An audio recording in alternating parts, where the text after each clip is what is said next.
This channel does not promote any violent, harmful, or illegal activities. All content provided by this channel is meant for an educational purpose only. Top quality और consistent performance के लिए सिर्फ silver pump नाम याद रखना। পরে খবরে নজর রাখবো। ইন্দ্রানুজের চোখের অবস্থা স্বাভাবিক রয়েছে, তার চোখে খুব বড় কোনো ক্ষতি হয়নি। হাসপাতাল থেকে দ্রুতই ছাড়া পাবে ইন্দ্রানুজ এবং তার বাবা। আজ যাদবপুর থেকে যে মিছিল শুরু করছে নাগরিক সমাজের ডাকে, সেই মিছিলে পা মেলাবেন এমনটাই খবর পাওয়া যাচ্ছে। আরও একবার আপনাদের জানিয়ে রাখি, ইন্দ্রানুজ হাসপাতাল থেকে আগামীকাল ছাড়া পাচ্ছেন। তার ছেলের চোখ স্বাভাবিক কাজ করছে এমনটাই জানিয়েছেন ইন্দ্রানুজের বাবা। তিনি আজ নাগরিক মিছিলে পা মেলাবেন। কখন শুরু হবে সেই মিছিল, কোথা থেকে কোথা পর্যন্ত যাবে জানবো। আমাদের সঙ্গে এই মুহূর্তে আমাদের প্রতিনিধি সুমন মহাপাত্র রয়েছেন। সুমন, দেখো, যাদবপুর রংতুলি গানের সুরে ছন্দ বাজতে শুরু করে দিয়েছে। কিছুক্ষণের মধ্যে এই মিছিল শুরু হবে। আমি দেখাতে বলবো বিনোদকে, ইতিমধ্যেই প্রস্তুতি পর্ব চলছে। গান শুরু হয়েছে যাদবপুর বিশ্ববিদ্যালয়ের খেলার মাঠের পাশে। পোস্টার লেখা হয়েছে, ফেস্টুন লেখা হয়েছে, যেখানে এই ঘটনায় গ্রেপ্তার শাহিল আলী তার মুক্তির দাবি করছেন পড়ুয়ারা। পাশাপাশি যেহেতু এটা নাগরিক মিছিল, তাই একাধিক মানবাধিকার সংগঠনের তরফ থেকে কর্মীরা, তার সঙ্গে সঙ্গে যাদবপুর বিশ্ববিদ্যালয়ের সঙ্গে সংযুক্ত ছাত্রছাত্রীরা এবং বুদ্ধিজীবী মহল, তারা ইতিমধ্যে আসতে শুরু করেছে। তুমি দেখতে পাচ্ছ এখানে গান চলছে এবং আমি একটু কথা বলার চেষ্টা করব। আপনি গান গাইছেন এবং সামগ্রিকভাবে তারা বলার চেষ্টা করছেন যে তাদের কি কি দাবি রয়েছে। আমি একটু কথা বলার চেষ্টা করব। আজকের মিছিল থেকে কি কি দাবি থাকবে? অবিলম্বে সাইলেনের মুক্তি, ইন্দ্রানুজের ওপর যে বাত্যবসু গাড়ি চালিয়ে চলে গেছে সেটার বিচার, এবং ইউনিভার্সিটির যে অচলাবস্থা, ইউনিভার্সিটির ভাইস চ্যান্সেলর যেন জলদি ইউনিভার্সিটিতে ফেরে এবং অচলাবস্থা দূর করে এই ইউনিভার্সিটি। আপনারা তো জরুরি ভিত্তিতে বৈঠক চাইছেন, কিন্তু উপাচার্য তো অসুস্থ। উপাচার্য যদি নাও আসতে পারে, সহ উপাচার্য আছে, রেজিস্ট্রার আছে, আরও ইউনিভার্সিটির অ্যাডমিনিস্ট্রেটিভ হেড আছে, তারা জরুরি ভিত্তিতে বৈঠক ডাকুক, যারা এক্সিকিউটিভ কাউন্সিলের মিটিং ডাকুক, কিন্তু এই অচলাবস্থা চলতে পারে না। এবং সেই অচলাবস্থা যাতে কাটানো যায় তার জন্য আমি দেখাতে বলবো ঘুরিয়ে একবার। ইতিমধ্যে যাদবপুর বিশ্ববিদ্যালয়ের খেলার মাঠ সংলগ্ন অঞ্চলে ফেটসু ইউনিয়ন রুমের সামনে আস্তে আস্তে জমায়েত হতে শুরু করেছে যাদবপুর বিশ্ববিদ্যালয়। তাদের প্রচুর পড়ুয়া তারা কিন্তু আসছেন, তার সঙ্গে সঙ্গে মানবাধিকার সংগঠনের কর্মীরা এবং বুদ্ধিজীবী মহল, তারাও কিন্তু এই মিছিলে পা মেলাবেন এবং যাদবপুর বিশ্ববিদ্যালয়ের খেলার মাঠ থেকে আর কিছুক্ষণের মধ্যে এই মিছিল শুরু হবে। আমি কথা বলার চেষ্টা করবো আরও যারা রয়েছেন এই মিছিলের উদ্যোক্তারা। মিছিল তো শুরু হবে কিছুক্ষণের মধ্যে। মিছিলের মূল দাবি কি থাকছে? মিছিলের মূল দাবি আগে যেরকম যে দাবিগুলো ছিল সেই দাবিগুলোই থাকছে। আমাদের যে সাথী গ্রেপ্তার হয়েছেন তার সঠিক খবর এখনও পাওয়া যাচ্ছে না। কখনো জানা যাচ্ছে যে কোনো একটা থানায় তাকে রাখা হচ্ছে, পর মুহূর্তে বলা হচ্ছে এখানে নেই, তাকে নাকি ইন্টারোগেশনের জন্য বিভিন্ন জায়গায় নিয়ে যাওয়া হচ্ছে। তো পুরো বিষয়টাই খুব ধোঁয়াশাজনক, কারণ মানে আইন অনুযায়ী তো পিসি হলে একটা থানাতেই রাখার কথা ইত্যাদি। তো তাই অবিলম্বে আমরা শাহিলের মুক্তি চাইছি।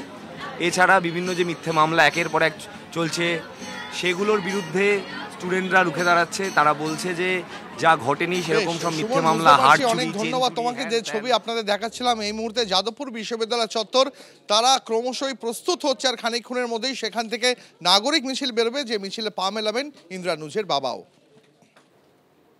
এবার আরো একটা খবরের দিকে চোখ রাখা যাক। যাদবপুর মামলায় হাইকোর্টে বিচারপতি কল্যাণ তুমুল বিতণ্ডা।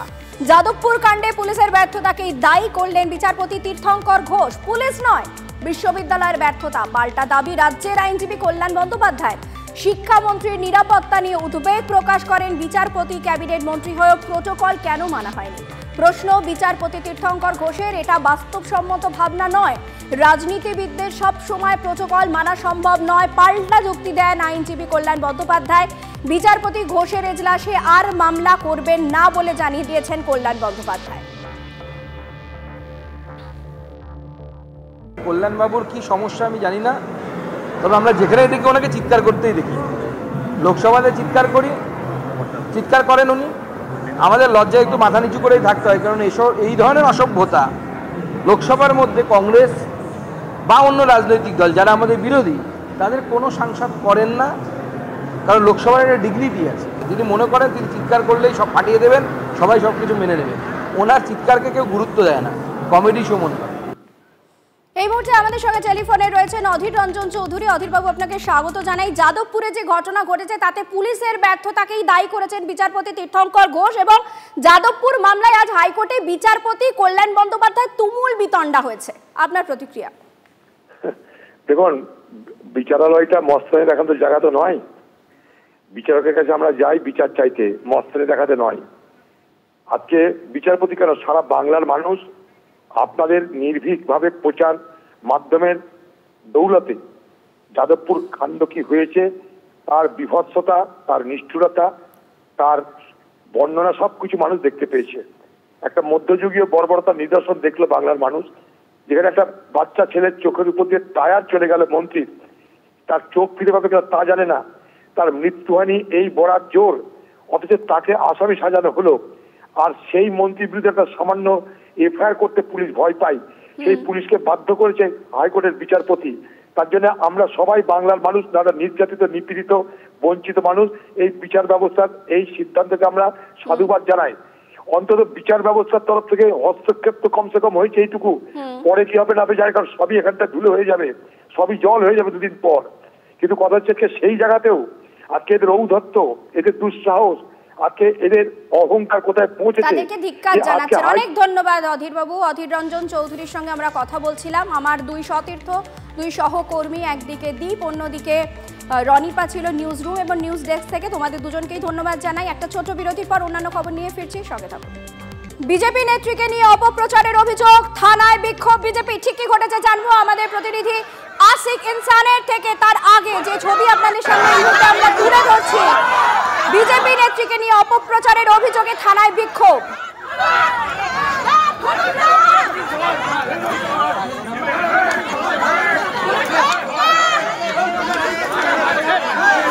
আশিক ইনসান রয়েছে আমার সহকর্মী। আশিক, ঠিক কি থেকে গন্ডগোলের সূত্রপাত?